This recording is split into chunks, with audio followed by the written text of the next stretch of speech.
है, तो क्या लगता है आपको, अभव्य अभव्य जीव समूह में जाते हैं या नहीं जाते हैं? जाते हैं। जाते अभव्य हैं। नहीं। जा सकते हैं मगर उनका कुछ होएगा नहीं उसके बाद। हम्म को अभव्य जा सकते हैं या नहीं जा सकते हैं, है ना? ये इस संदर्भ में देखो, नॉलेज तो है सबको, थोड़ी बहुत नॉलेज है, अच्छी बात है। लेकिन वास्तविक स्थिति क्या है वो समझ लो।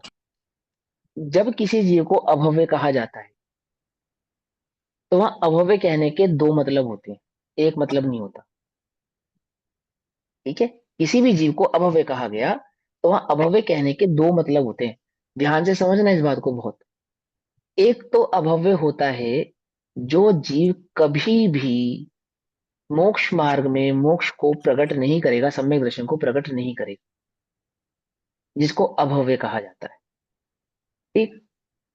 एक तो उसको भव्य कहते हैं कि वह जीव है, अनंत गुणात्मक है, सब कुछ है, लेकिन क्या नहीं करेगा, कभी भी मोक्ष को प्रकट नहीं होगा, सम्यक दर्शन को प्राप्त नहीं, उसको अभव्य कहते हैं।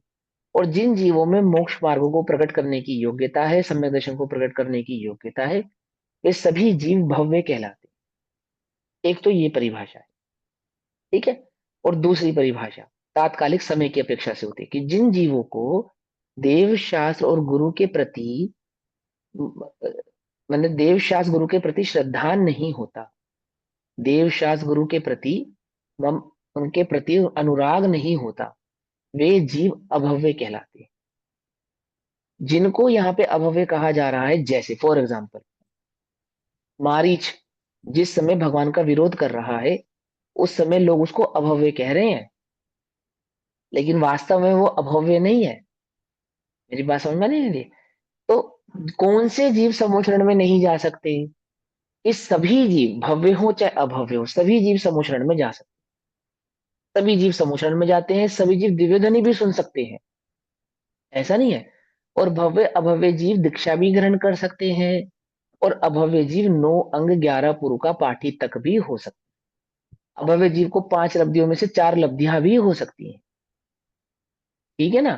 तो उसके समोशरण जाने में, भगवान की दिव्य ध्वनि सुनने में कोई आपत्ति नहीं है, कोई दोष नहीं है। लेकिन हमने तो पढ़ा है कि अभव्य जीव समोशरण में नहीं जाते।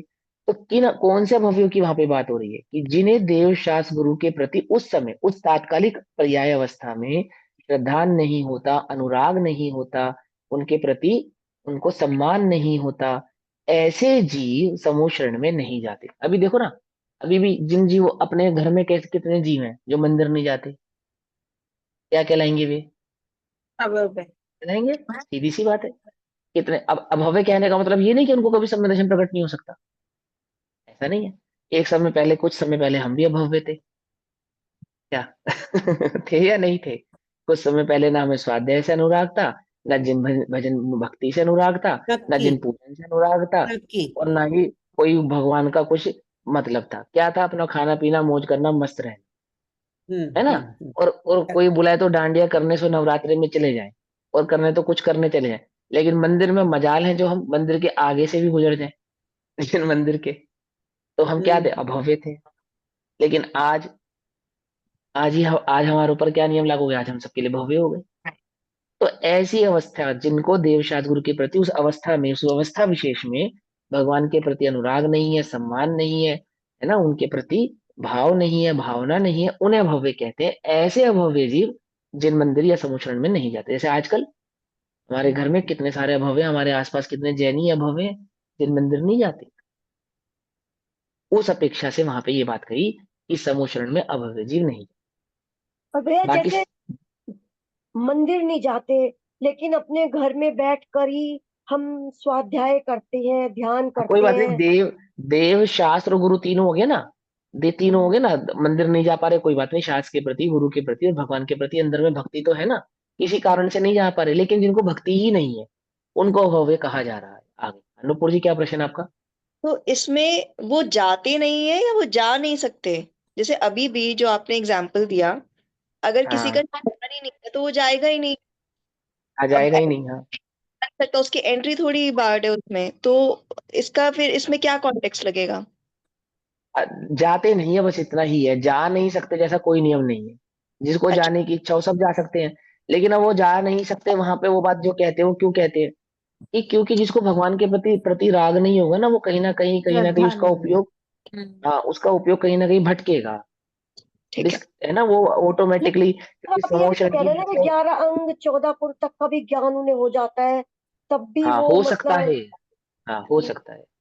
तो फिर वो वो अभव्य वाले, क्यों कहलाते हैं? जब 11 अंग 14 पुर तक का ज्ञान उन्हें हो सकता है, तो उसके बाद भी वो अभव्य कैसे रह जाते हैं? 14 पूर्व 9 पूर्व, 11 हाँ 9 सॉरी, पूर्व हाँ सॉरी सॉरी। भव्य होते हैं, क्योंकि वो सम्यक दर्शन प्रकट नहीं कर पाते। 11 9 पूर्व छह उपशम ज्ञान की प्रकट करने की सामर्थ्य है, उसका सम्यक दर्शन से कोई लेना देना नहीं है। सम्यक दर्शन, आप लोगों को सम्यक दर्शन प्रकट करना है ना, जी गुण निशान नहीं समझ में आएंगे तो भी सम्यक दर्शन प्रकट हो जाएगा, और गुण निशान समझ में आ गए तो कोई गारंटी नहीं सम्यक दर्शन हो जाएगा, क्योंकि सम्यक दर्शन को प्रकट करने का गुण स्थान माप नहीं है। सम्यक दर्शन को प्रकट करने का माप निज चैतन्य भाव आत्मा की अनुभूति है। वो देव शास्त्र गुरु के श्रद्धान से होती है, पहला पहला नियम। स्वपर के श्रद्धान, सात तत्वों के श्रद्धान से होती है, दूसरा नियम। तीसरा स्वपर के श्रद्धान से होती है, और चौथा नियम है निज स्व चैतन्य आत्म तत्व की अनुभूति। ये चार नियम जिस लागू होते हैं उस सम्यक दर्शन को प्रकट करने। उपशम ज्ञान थोड़ा भी होगा, ज्यादा भी होगा, कोई प्रॉब्लम नहीं। विभूति मुनिराज, जिनको कोई छह उपशम ज्ञान अधिक नहीं था, सम, हुआ ना, सम्यक दर्शन भी हुआ, छठा गुण स्थान भी हुआ, केवली भी हो गए, शुद्ध केवली भी हो गए, और केवल ज्ञान भी हो गया, क्या दिक्कत है? हो गए नहीं हो गए, हो सकता है। ये क्षोभम ज्ञान की बात अलग है, और जीव के श्रद्धान की बात अलग है। उन स्थानों के माध्यम से विशेष हम चर्चा करेंगे, तो विशेष विशेष समय पर इन बातों को भी जानें। ठीक। जय जिनेन्द्र सभी को। जय जिनेन्द्र सर। जय जय जिनेन्द्र। जिनेन्द्र।